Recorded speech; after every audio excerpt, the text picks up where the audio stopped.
دوستانو سلامونه او نیکی هیلې په دې هیله چې تاسو به جوړ وئ. په ارواپوهنه کې دوه مفاهیم وجود لري چې یو یې اعتماد نفس دی او بل یې عزت النفس دی. اعتماد نفس چې په پښتو کې ورته پر ځان باور وایي. پر ځان باور یعنی څه؟ هغه مهارتونه، هغه وړتیاوې، هغه استعدادونه چې یو انسان یې لري او له هغو څخه د ژوند په اوږدو کې کار اخلي، دې ته پر ځان باور یا اعتماد نفس ویل کیږي. بله خبره د عزت النفس موضوع ده. د دې معنی ځان ته درناوی دی چې زموږ د نن ورځې موضوع هم ده. په ارواپوهنه کې د عزت النفس تعریف په دې ډول شوی دی. عزت النفس هغه حالت دی چې یو شخص پکې د خپل ځان ارزښت، حیثیت او ځان ته درناوی لري.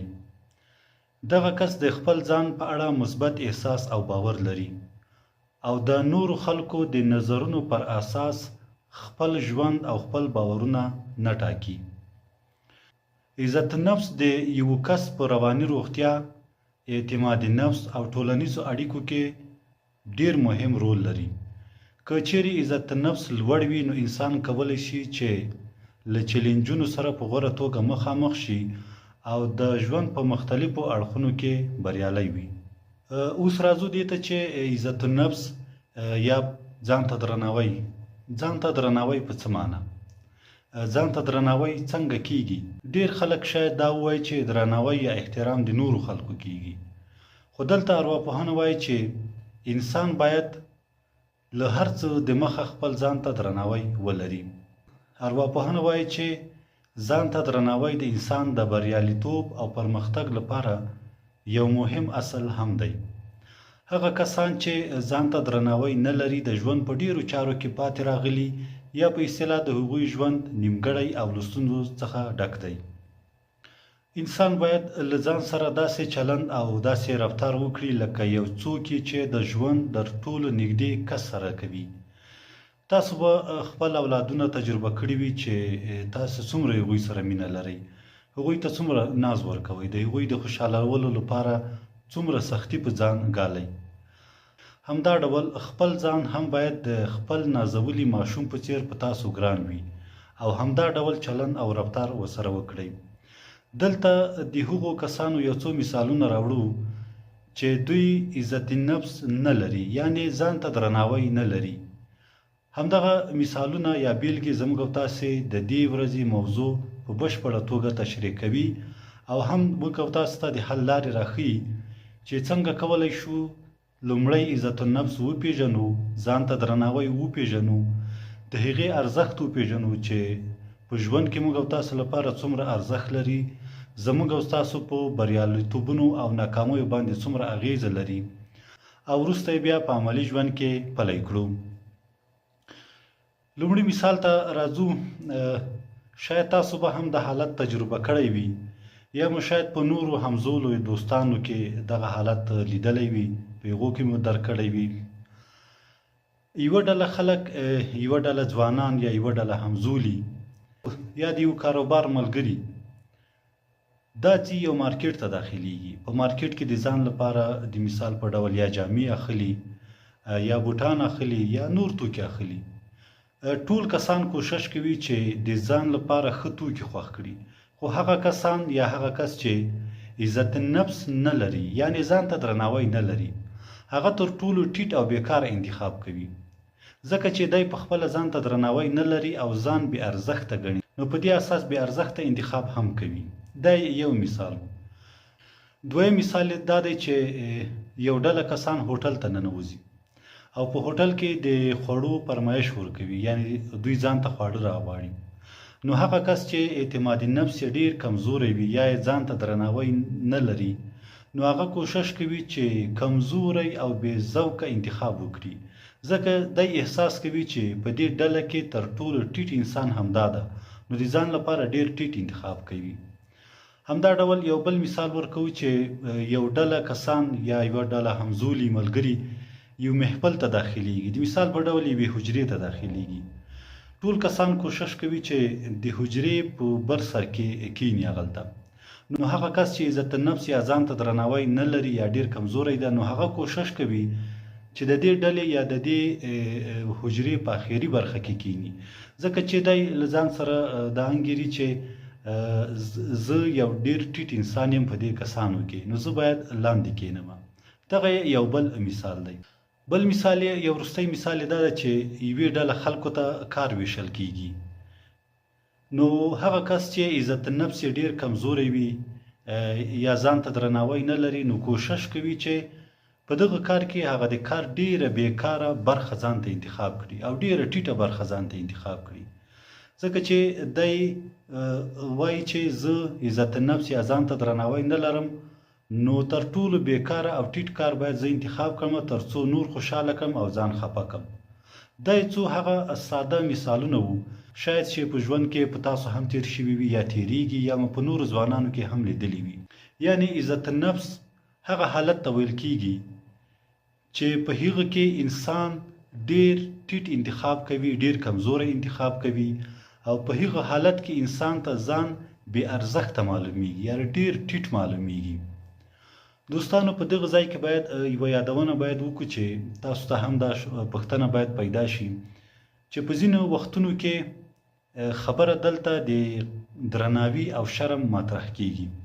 یعنی ځینې خلک چې د مثال په ډول د حجرې ته داخلیږي، د حجرې په بر سر کې نه کینی، نو شاید خلک دا وایي چې دغه کس یا شرم کوي یا نور د درناوی کوي.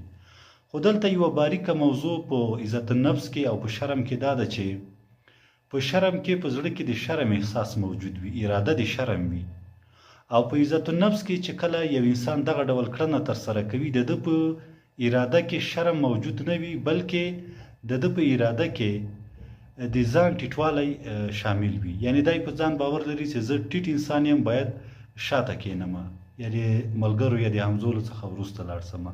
نو د دې دوه ترمنځ توپیر هم همدا دی. نو په دې مثالونو سره شاید تاسو ته دا روښانه شوي وي چې عزت النفس یا ځان ته درناوی څه شی دی. خو اوس راځو د دې موضوع مهموالي ته، او دا چې څنګه کولی شو دغه ستونزه یا دغه حالت له منځه یوسو او ځان ته درناوی ولرو او ژوند مو بدلون وکړي. ارواپوهنه وایي چې د انسان لپاره له ټولو خلکو، له ټولې ټولنې او حتی له ټولې دنیا له دې ټولو څخه خپل باور ډیر مهم دی. که چیرې یو انسان پر خپل ځان د ښه انسان باور وکړي، ښه انسان ترې جوړیږي. که چیرته یو انسان په خپل ځان د بد انسان باور وکړي، نو بد انسان ترې جوړیږي. او که چیرې انسان باور وکړي چې زه بریالی انسان یم، نو بریالی کیږي. او که چیرې باور وکړي چې زه یو ناکام انسان یم، نو خامخا ناکامیږي. نو که چیرې انسان باور وکړي چې زه په ټولنه کې، په کورنۍ کې ډیر ښه موقف لرم، یعنی ډیر ښه عزت لرم، ډیر ښه قدر لرم، نو همدا ډول کیږي. خو که چیرې انسان همدا ډول سرچپه فکر وکړو، نو همدا ډول له ټولنې څخه هغه چا په اصطلاح شړل کیږي، له ټولنې څخه وځي او انزوا ته نږدې کیږي. بله خبره دا ده چې که ټوله دنیا ته د یو بې ارزښته انسان په توګه معرفي کړي، خو تر څو چې خپل ځان او خپل باور تا بې ارزښته نه کړي، هیڅکله هم نه بې ارزښته کیږي. که ټوله دنیا تا ته د یو ناکام انسان خطاب وکړي او تا ناکام انسان وبولي، تر څو چې خپل باور او خپل ځان ته ناکام کړی نه، ته هیڅکله هم نه ناکامیږي. همدا ډول د ژوند په ډیرو برخو کې نور مثالونه هم، ډیرې بیلګې هم شته چې تاسو یې په خپل ځان کې لټولی شئ او موندلی شئ. متاسفانه زموږ او ستاسو په ټولنه کې یوه لویه ستونزه دا ده چې ډیر خلک د نورو خلکو په باورونو او د نورو خلکو په تصمیمونو باندې ژوند کوي. د مثال په ډول که یو چا موږ ته وویل چې دغه کار نشي کولی، موږ هغه خبر منو او هغه کار رښتیا هم نسو کولی. نو که چیرته موږ ته نورو خلکو د مثال په ډول وویل چې طب ته نشي کامیابېدلی، نو موږ هم هغه د طب ته د ورتلو پروسه په ټپه درو، یعنی طب ته ځان نه کامیابو، هغه تصمیم مو بیرته لغوه کیږي. که چیرته موږ ته خلکو وویل چې دغه نوی کاروبار ته نشي پیلولی، نوی کاروبار نشي کولی، نو موږ د هغوی خبره منو او نوی کاروبار نشو پیلولی. که چېرته خلکو وویل چې ته د لوی کار نشې کولی، یعنی ته موټر نشې اخیستلی، ته اقتصاد پر مخ نشې وړلی، ته ټولنیز موقف نشې ترلاسه کولی، د مثال په ډول ته یوه نوې ژبه نشې زده کولی، ته یو مسلک نشې زده کولی، ټولنې تا ته ویلي دي، نو د ټولنې دغه خبره موږ منو او په پایله کې بیرته موږ په ټولو کارونو کې ناکامیږو. دا معنا چې موږ ځان ته درناوی نه لرو، د نور خلکو نظرونو ته درناوی لرو او د هغو په بنا باندې عمل کوو. نو زموږ او ستاسې په ټولنه کې متاسفانه دغه یو څه دغه کړنې چې دي دا بیخي زیاتې دي او په خپله بیا دومره تصمیم نه لرو چې موږ د نورو خلکو خبرې راواخلو، له ځان سره تحلیل کو، د خپل استعداد مطابق تحلیل کو چې دغه کس ما ته دا خبره وکړه، آیا دا یوه مشوره وه که قاطع خبره وه. دغه تحلیل متاسفانه بیا موږ نه کوو.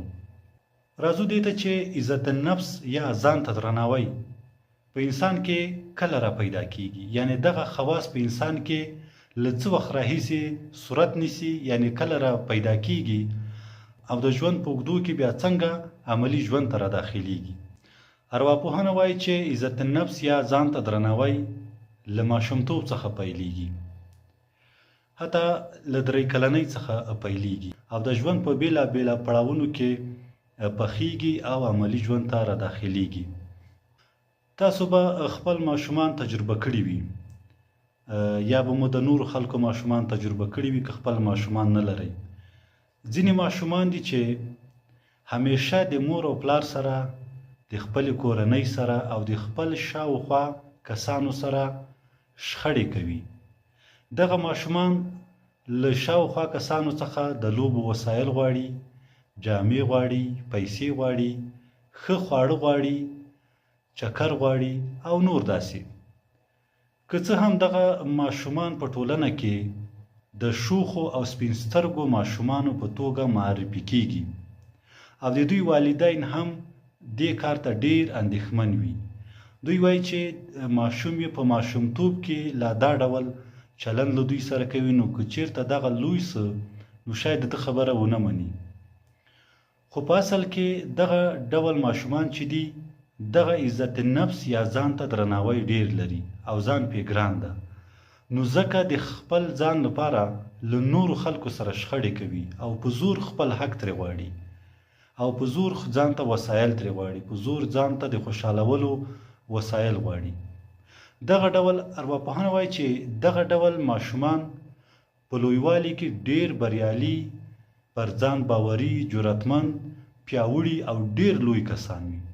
یعنی کورنۍ د دې ته اندېښنه نه کوي چې د دوی ماشومان په ماشوموالي کې ډیر شوخ دي او له دوی څخه وسایل یا نور څه غواړي. یعنی دغه ماشومان که چیرې څوک ولري باید خوشحاله واوسي. نو دا ډول ماشومان چې دي په راتلونکي کې ډیر لوی ماشومان وي او د نورو درناوی هم پکې موجود وي. خو هغه ماشومان چې په ماشومتوب کې ډیر غلي وي، یعنی د مور او پلار سره شخړه نه کوي، له چا سره شخړه نه کوي، دغه ماشومان بیا په راتلونکي کې ډیر خطرناک ثابتېدای شي. ځکه هغه ماشومان چې دوی شوخ دي، دوی د مثال په ډول سپین سترګي دي، دوی په زړه کې کومه خبره نه ساتي په لویوالي کې، یعنی په زړه یې کومه خبره نه وي. خو هغه ماشومان چې ډیر غلي وي، ډیر آرام وي، دغه ډول ماشومان د مور او پلار، ټولنې او نور خبرې په زړه کې ساتي او په لویوالي کې بیا ډیر متشدد انسان ترې جوړیږي.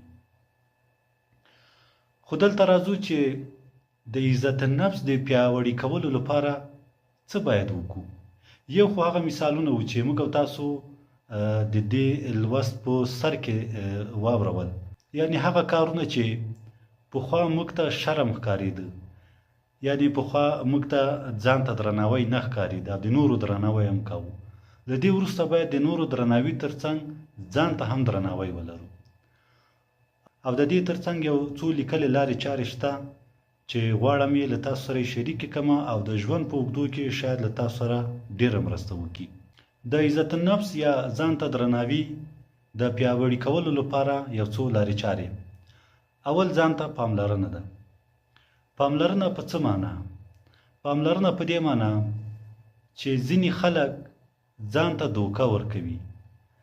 لکه څنګه چې یو څوک یو پراډي کس نور خلکو ته دوکې ورکوي، ځینې انسانان دي چې خپل ځان ته هم دوکه ورکوي، چې دا ډیره خطرناکه ثابتېدلی شي. خپل ځان ته دوکه ورکول. د مثال په ډول یو کس ناروغ ده، د معدې ناروغي لري، له ډیره وخته راهیسې ناروغ ده، نو دی په دې باندې ځان غلطوي چې دواخانې ته لاړ شي او دوه پاکټه ګولۍ په خپله خوښه راواخلي، د یوې ورځې یا دوه ورځو لپاره هغه مشکل یا درد په قرار شي، نور ځان غلط کی چې متخصص ډاکټر ته نه ورځي، د ځان پر علاج نه کوي، نو دا ځان ته یو ډول دوکه ورکول دي.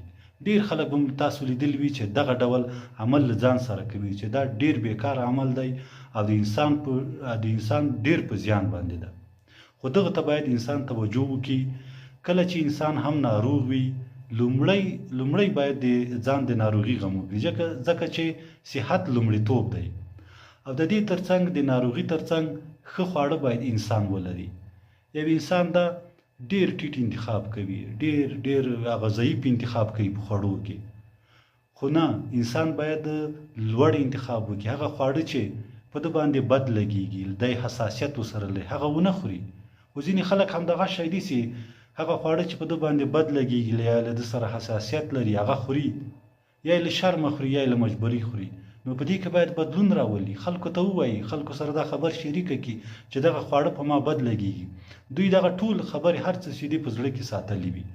دغه کار باید انسان ونه کړي، له دغه کاره تېر شي. او همدا ډول ورزش کول دي. څوک چې ورزش وکړي پر ځان باور هم زیاتېږي، له ورزش سره ډېرې ستونزې حل کېږي. نو کوشش دې وکړي هغه څوک چې مخکې ورزش نه وي کړی باید ورزش ترسره کړي. او همدا ډول په کافي اندازه خوب ده، د خوب ارزښت هم ډېر بیان شوی دی. بله خبره دا ده چې مثبت فکر کول دي. انسان باید منفي فکرونه اول وپېژني. دوهم دا چې د منفي فکرونو پېژندلو وروسته مثبت فکرونه انتخاب کړي. او دریم دا چې مثبت فکرونه وکړي او په ژوند کې عملي کړي. که چېرته موږ مثبت فکر ولرو نو دا زموږ روحیه پیاوړې کوي او زموږ سره ډیره لویه مرسته کولی شي. بله خبره دا ده چې د هدفونو ټاکل دي. انسان خپله د یو هدف لپاره خدای تعالی ځمکې ته راستولی دی، خو بیا هغه دنیاوي هدفونه چې موږ او تاسې په کاروبار کې لرو، په تعلیم کې لرو، یا په ټولنیز موقف کې لرو، یا په نورو برخو کې لرو، دغه هدفونه باید موږ او تاسو درجه بندي کړو او د ځان لپاره یې وټاکو. د ټول عمر پلان څه دی، هدف څه دی، د کال هدف د موږ او تاسې څه دی، د میاشتې مو څه دی، هغه حتی د ورځې پورې ټول هدفونه موږ او تاسې باید ولیکو او هغه ته د حل لارې پیدا کړو. په هدفونو په ټاکلو کې یو حکمت دا دی چې کله موږ هدف ټاکو نو هغه لارې چې دغه هدف ته د ورنږدې کېدو لپاره تللې دي هغه موږ پیدا کولی سو. د مثال په ډول موږ له دې ځای څخه کابل ته ځو، نو کابل هم هدف دی، نو هغه لارې چارې چې د کابل د تګ لپاره دي هغه موږ ته ټولو ته واضح کېږي چې کابل ته څنګه ځم، د څه لپاره ځم، په کومه لار ځم، څه رقم موټر کې ځم، څومره پیسې باید ما سره په جیب کې وي او داسې نورې چارې. ټول هدفونه همدا ډول دي. که چېرته موږ هدف وټاکو هغه فرصتونه موږ ته خپله په ګوته کېږي او بیا موږ او تاسې په هغه باندې عمل کوو. بله خبره دا ده چې موږ او تاسې باید په ژوند کې شکرګزاره واوسیږو، منندویه واوسیږو.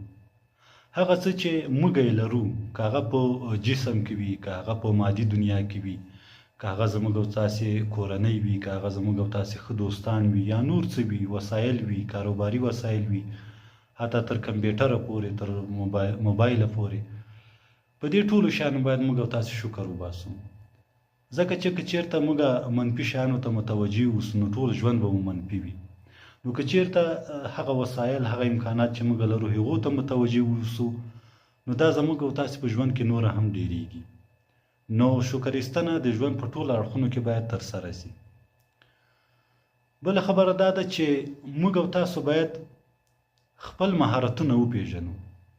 ډېری انسانان شته چې خپل مهارتونه نه پیژني، یعنی دی نه پوهیږي یا نه غواړي چې دی په کومه برخه کې ډیر کار وکړي، په کومه برخه کې ډیر ماهر دی. ډېر خلک د بېلابېل کسبونه کوي، بېلابېل دندې پر مخ وړي. نو هغه دنده، هغه کسب چې موږ په هغه کې مهارت لرو، موږ ته اسانه هم ده، زده کولی هم شو، یعنې ډېر زر زده کېږي. نو که چېرته موږ خپل مهارتونه وپېژنو، په هغه کې موږ دنده پیدا کولی شو، په هغه کې موږ پرمختګ کولی شو، په هغه کې نورو خلکو ته روزنه ورکولی شو. اوس ډېر خلک دي چې په نورو برخو کې دندې کوي، هغه بیا په نیمګړي ډول بیرته ترې پاتې سي، نو دوی هغه خپله مهارتونه نه وي پېژندلي. بله وروستۍ خبره دا ده چې په ژوند کې له ستونزو مه وېرېږئ. ډېر خلک دي چې پرمختګ نه کوي، هغوی ستونزې په ځان نه مني، هغوی په دا ټیټ کار، په ټیټ موقف او په کمو پیسو کې ډېر خوشحال وي. دوی وایي که چېرته موږ نوې دندې ته مثال ورسو، یا د مثال په ډول نوی کاروبار پیل کړو، نو شاید تاوان وکړو، شاید هغه وکړو، شاید مثال په ډول ډېر مات سو. نو نه، داسې نه ده. ماتېدل هم شته، ناکامي هم شته، خو دا د بریالیتوب یو اصل ده. که چېرته موږ ستونزې ونه ګالو، موږ ته تجربه نه لاسته نه راځي، که موږ تجربه لاسته رانغله، موږ بریالیتوب نسو پیدا کولی. نو درنو دوستانو، دا و هغه درس چې د عزت النفس یا د ځان ته درناوي په اړه د تاسې لپاره مو چمتو کړی و. نو په دې هیله چې دغه موضوع مو خوښه شوې وي، نو باوري یم که چېرته دغه موضوع او دغه څه چې موږ له تاسو سره شریک کړل، که د خپل ژوند په اوږدو کې عملي کړئ، کار ترې واخلئ، نو ژوند به مو ډېر بدل شي او لوی بریالیتوبونه به لاسته راوړئ. نو ډېره زیاته مننه. ښه وخت. درنو لیدونکو، د ارواپوهنې او علمي معلوماتو لپاره زموږ چینل سبسکرایب کړئ. ارواپوهنه او علمي معلوماتو چینل ستاسې په ژوند کې مثبت بدلون راولي.